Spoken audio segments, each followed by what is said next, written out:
Everyone welcome back to the channel. आइए देखते हैं कल हम निफ्टी और बैंक निफ्टी किस तरह से ट्रेड कर सकते हैं। तो यहाँ पे अगर आप देखो तो फिलहाल निफ्टी अपने एक सपोर्ट जोन पे खड़ा है और यहाँ पे हो सकता है कि यहाँ से निफ्टी नीचे भी जाए, लेकिन जो प्रोबेबिलिटी है वो थोड़ा कम है। अगर आप देखो ये एक सपोर्ट है विच इज़ 24,500, ये उसका रेजिस्टेंस हो गया विच इज़ 25,000। अब निफ्टी इसके बीच में ही घूम रहा है, बहुत मंथ से घूम रहा है, हफ्तों से घूम रहा है। 12 मई से निफ्टी कंटिन्यूसली ही घूम रहा है। अब यहाँ पे अगर आप देखो तो किसी भी साइड ब्रेकआउट हमें देखने को नहीं मिल रहा है। मार्केट ऊपर की तरफ ब्रेकआउट दे रहा है, फिर नीचे आ जा रहा है। मार्केट ऑलमोस्ट 25,000 तक पहुँच रहा है, फिर वहाँ से नीचे आ जा रहा है। न्यूज़ है, बहुत सारी चीज़ें हैं जो उसको ड्राइव कर रही हैं। तो यहाँ पे हम किस तरह से ट्रेड कर सकते हैं? तो यहाँ अभी हम क्या करना होगा, ऑन अ ब्रॉडर पिक्चर आपको ये देखना होगा कि मार्केट सपोर्ट में आ रहा है, फिर ऊपर जाके हिट कर रहा है। इस तरह से किस साइड हमें एक स्ट्रेंथ देखने को मिल रहा है। अगर आप सेलर्स हो, अगर अपने सेलर हो, तो सेलिंग साइड आपको देखो तो यहाँ पे स्ट्रेंथ तो है, लेकिन बाइंग साइड में भी विद इन सिंगल 2-3 कैंडल में ही ये निकाल दे रहा है। अगर आप आर्ली कैंडल पे देखो तो बड़े-बड़े कैंडल्स बन रहे हैं आर्ली में। सेलिंग में बहुत स्लो सेलिंग हो रही है, सेलिंग धीरे हो रही है। लेकिन अगर मार्केट को धीरे-धीरे अगर नीचे सेलिंग होती है तो वो थोड़ी टेंशन वाली बात होती है। अगर मार्केट अगर आप देखो एग्रेसिव सेल होता है तो उसमें रिकवरी बहुत अच्छी होती है। लेकिन यहाँ पे धीरे-धीरे जब मार्केट नीचे आता है तो लोग अपना जो पोर्टफोलियो है उसको सेल करते हैं। तो इसीलिए धीरे-धीरे मार्केट जाता है। एक पैनिक सेल यहाँ पे अभी तक देखने को नहीं मिला है। फिलहाल अभी अगर आप देखो तो जिस तरह से वर्ल्ड वाइड न्यूज़ चल रही है, जो जियोपॉलिटिकल इवेंट्स चल रहे हैं, उसके हिसाब से अगर मार्केट में और थोड़ी प्रॉब्लम्स की जो न्यूज़ जिससे मार्केट थोड़ा नीचे आ सके आए, तो हो सकता है यहाँ से ही मार्केट नीचे आए। लेकिन अगर आप देखो जो पुश है मार्केट का वो ऊपर की तरफ है। अभी भी मार्केट एक बुलिश फॉर्म में है। अगर आप देखो इस तरह का है, ज़ूम आउट करोगे तो इस तरह का पैटर्न है। तो यहाँ से मार्केट यहाँ गया और यहाँ पे एक वेट कर रहा है। तो अब ये एक्यूमुलेशन है या डिस्ट्रीब्यूशन है, ये तो अभी हमें पता नहीं चलेगा जब तक मार्केट में कोई लॉन्ग टर्म पिक्चर नहीं बन जाता है, फिर ब्रेकआउट नहीं मिल जाता है। लेकिन 25,000 के ऊपर जब भी एक ब्रेकआउट मिले ऑन अ लॉन्ग टर्म, मैं बाई करूँगा। 24,500 के नीचे जब जाएगा तो मैं सेल करूँगा। ये 2 क्लैरिटी मैं आप चाहता रखता हूँ और मैं चाहता हूँ आप भी ये क्लैरिटी रखो कि जिस भी साइड मार्केट जाए उस साइड फ्लो करो, ज़्यादा टेंशन वाली बात नहीं है। अगर मार्केट वापस भी आता है एक स्टॉप लॉस हिट होगा, लेकिन अपोजिट साइड आपको बहुत अच्छा ट्रेड मिलेगा। अभी अगर बात करें कि कल हम किस तरह से ट्रेड कर सकते हो, कल अगर मार्केट गैप डाउन खुलता है तो हमें एक अच्छा ट्रेड देखने को मिलेगा। अगर मार्केट इसके नीचे खुलता है और मार्केट स्टार्टिंग अगर आधा घंटा 45 मिनट यहाँ पे सस्टेन करता है नीचे गैप डाउन के बाद, तो हमें एक बहुत ही अच्छा ट्रेड देखने को मिलेगा। हो सकता है कि मार्केट धीरे धीरे करके 24,500 तक कल मार्केट आ जाए, क्योंकि अगर मार्केट गैप डाउन खुल के इमीडिएटली रिकवर नहीं करता है तो यहाँ पे थोड़ा एग्रेसिव सेल हमें कल देखने को मिल सकता है। अगर कल नहीं भी देखने को मिला तो एक छोटा कैंडल यहाँ पे बनेगा, और उसके बाद मंडे को हो सकता है कि हमें ये देखने को मिले। सेम सिनेरियो मंडे को रिपीट होगा। अगर मार्केट फ्लैट खुल के ऊपर की तरफ निकलता है तो जब ये 830 क्रॉस करेगा तभी हम ट्रेड ले सकते हैं, क्योंकि ये जो एरिया है यहाँ से फिर से रिवर्सल आ सकता है, क्योंकि मार्केट में अभी नेगेटिविटी है। जब तक न्यूज़ जो है पॉजिटिव न्यूज़ एक नहीं आ जाती है, या फिर जो भी वॉर के सिनेरियोज है उसको न्यूट्रलाइज नहीं हो जाते, जब तक हमें ऐसा नहीं लगता है कि अब आगे कुछ नहीं होने वाला है, तब तक ये वॉलेटिलिटी रहेगी। तो यहाँ पे थोड़ा जो क्वांटिटी है वो कम करके ट्रेड करें, क्योंकि अगर आप सही हो तो इन क्वांटिटी में तब भी आप प्रॉफिट आपको अच्छा देखने को मिलेगा।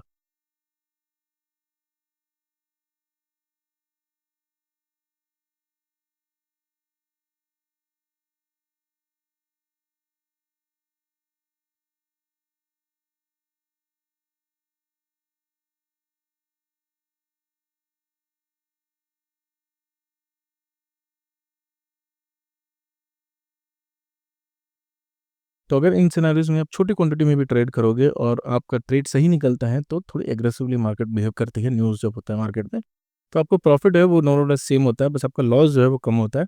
तो ट्राई करिएगा जितना कम हो सके क्वांटिटी उतना में ट्रेड करें। तो अगर मार्केट गैप अप खुलता है या फिर फ्लैट खुल के ऊपर की तरफ जाता है, दोनों ही केस में 24,850 जब तक ये क्रॉस करके 15 मिनट्स का कैंडल क्लोज नहीं कर देता, यहाँ पे हम कोई भी बाई साइड की ट्रेड नहीं ले सकते। अगर मार्केट एग्रेसिवली ऊपर की तरफ निकलता है तो ये एक स्टॉप लॉस रखेगा और उसके बाद धीरे-धीरे करके हम ट्रेड लेंगे और 25,000 हमारा टारगेट हो जाएगा।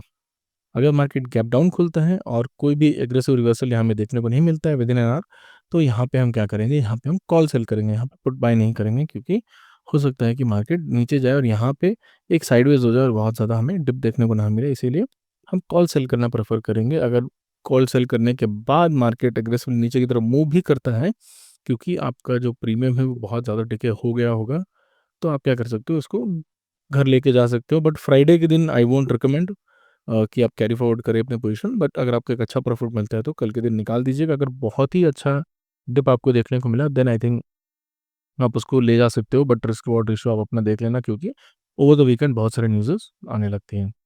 तो दैट इज़ फॉर निफ्टी। कल अगर मार्केट गैप अप खुलता है तो जब तक 850 क्रॉस ना करे कोई ट्रेड मत लीजिएगा, लेकिन अगर गैप डाउन खुलता है और 1 घंटा 750 के नीचे रहता है, तब यहाँ पे हम एक ट्रेड इनिशिएट करेंगे। बैंक निफ्टी की बात करें तो similar to Nifty, bank Nifty भी एक let me remove this, bank Nifty भी एक सपोर्ट ज़ोन के आसपास है। यहाँ से अगर मार्केट नीचे की तरफ मूव किया तो यहाँ पे भी हमें अच्छा ट्रेड देखने को मिलेगा। अगर आप इसका अर्ली चार्ट देखो तो इस तरह आपको दिखेगा, तो बहुत ही अच्छे सपोर्ट ज़ोन पे खड़ा है बैंक निफ्टी, और यहाँ से बाउंसर्स आने के जो चांसेस है वो ज़्यादा है, even though for Nifty and bank Nifty. लेकिन अगर नीचे की तरफ मूव किया तो यहाँ पे थोड़ा एग्रेसिवली सेल होगा दोनों ही इंडाइसेस में। तो कल अगर मार्केट लेट मूव अप, तो कल अगर मार्केट गैप डाउन खुलता है सिमिलर टू निफ्टी, यहाँ पे हम स्टार्टिंग आधा घंटा 45 मिनट वेट करेंगे, उसके बाद यहाँ पे हम ट्रेड इनिशिएट करेंगे डाउन साइड की तरफ, और हमारा जो स्टॉप लॉस होगा वो 55,500 के आसपास होगा। अगर मार्केट गैप अप खुलता है तो हम वेट करेंगे जब तक 56,000 मार्केट क्रॉस ना कर दे, यहाँ पे हम कोई भी ट्रेड नहीं आएंगे। तो कल के दिन अगर मार्केट फ्लैट खुल के ऊपर जाए या फिर नो गैप अप खुले, दोनों ही केस में जब तक 55,000 ये क्रॉस नहीं कर 56,000 क्रॉस नहीं करेगा, कोई भी ट्रेड हम नहीं लेंगे। अगर गैप डाउन खुलता है तो हम क्या करेंगे, 55,500 के ऊपर के जितने कॉल्स हैं इनको सेल करेंगे और यहाँ पे वेट एंड वॉच करेंगे। अगर यहाँ पे एक अच्छा ट्रेड हमें मिलता है, मार्केट एग्रेसिवली नीचे की तरफ मूव होने लगता है और इसमें एक बहुत अच्छा टिके मिलता है, तो हम इसको कैरी फॉरवर्ड करके जाएंगे। But that depends on individual basis. अगर आपको लगता है कि आपको कैरी फॉरवर्ड नहीं करना है, आपको एक अच्छा प्रॉफिट मिल गया है, तो स्क्वायर ऑफ करके निकाल दे। मंडे के दिन देखा जाएगा, क्योंकि ओवर द वीकेंड बहुत सारे न्यूज़ आ सकती है। हो सकता है कि बुलिश न्यूज़ ही आ जाए, तो आपका जो पोजीशन है आपको ज़ीरो में आ जाएगा। तो आई आई फील बेटर आप उसको स्क्वायर ऑफ कर दें। मैं पसंद करता हूँ कि बहुत ज़्यादा अगर मुझे प्रॉफिट मिलता है तो प्रॉफिट के ऊपर मैं रिस्क लेना स्टार्ट करूँ, but I I I won't recommend कि सब ऐसा करें। So that is the overall scenario for Nifty and bank Nifty. और एक स्टॉक जो मैं बहुत दिन से देख रहा हूँ, व्हिच इज़ फर्स्टक्राई। फर्स्टक्राई को अगर आप देखो तो ब्रेन बीज में यहाँ पे इस तरह का पैटर्न बन रहा है। मार्केट नीचे गया था, यहाँ से रिकवरी आया। अब हो सकता है कि कुछ दिनों तक ही यहाँ पे रहे और ओवर 5-6 महीने तक ये इस तरह मूव करेगा, एक सपोर्ट बनाने की एक बेस बनाएगा और उसके बाद इस तरह निकलेगा। तो इसको अपने रडार पे रखिएगा। जब भी आपको लगता है कि अच्छा बेस बन गया है इसका, लाइक अगर आप देखो, मैंने पहले भी एग्जांपल दे चुका है आई थिंक इसका, कार ट्रेड को। तो कार ट्रेड में वही हुआ था, मार्केट नीचे गया फिर आया, फिर उसके बाद धीरे धीरे करके ये जो पैटर्न है, ये आप बताइएगा कौन सा पैटर्न है।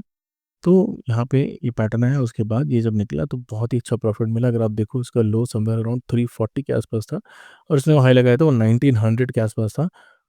मार्च 27 मार्च, सो अप्रैल 23 में इसका डिप था, और विद इन 2 ईयर्स यहाँ पे मार्केट में ऑलमोस्ट 5x के आसपास, 5x से ज़्यादा, it is almost around 6x के आसपास इसमें प्रॉफिट हुआ है। तो 600% प्रॉफिट बहुत अच्छा प्रॉफिट होता है। तो इस तरह का प्रॉफिट आपको देखने को मिलता है। जब आप वेट करो मार्केट में, आपको लॉन्ग टर्म बेस खेलना होता है, थोड़ा रिस्की लेना पड़ता है, but depends on how much you wanted to risk. थोड़ा छोटा पैसा लगाएं और यहाँ पे रिस्क ले सकते हैं। तो सिमिलरली फर्स्ट ट्राई में भी वो सिनेरियो आपको देखने को मिल सकता है, but on a longer term हो सकता है कि यहाँ पे बेस बनाने के बाद यहाँ से जब मार्केट निकले, तब यहाँ पे हो सकता है कि आपको 1 साल 2 साल वेट करना पड़े।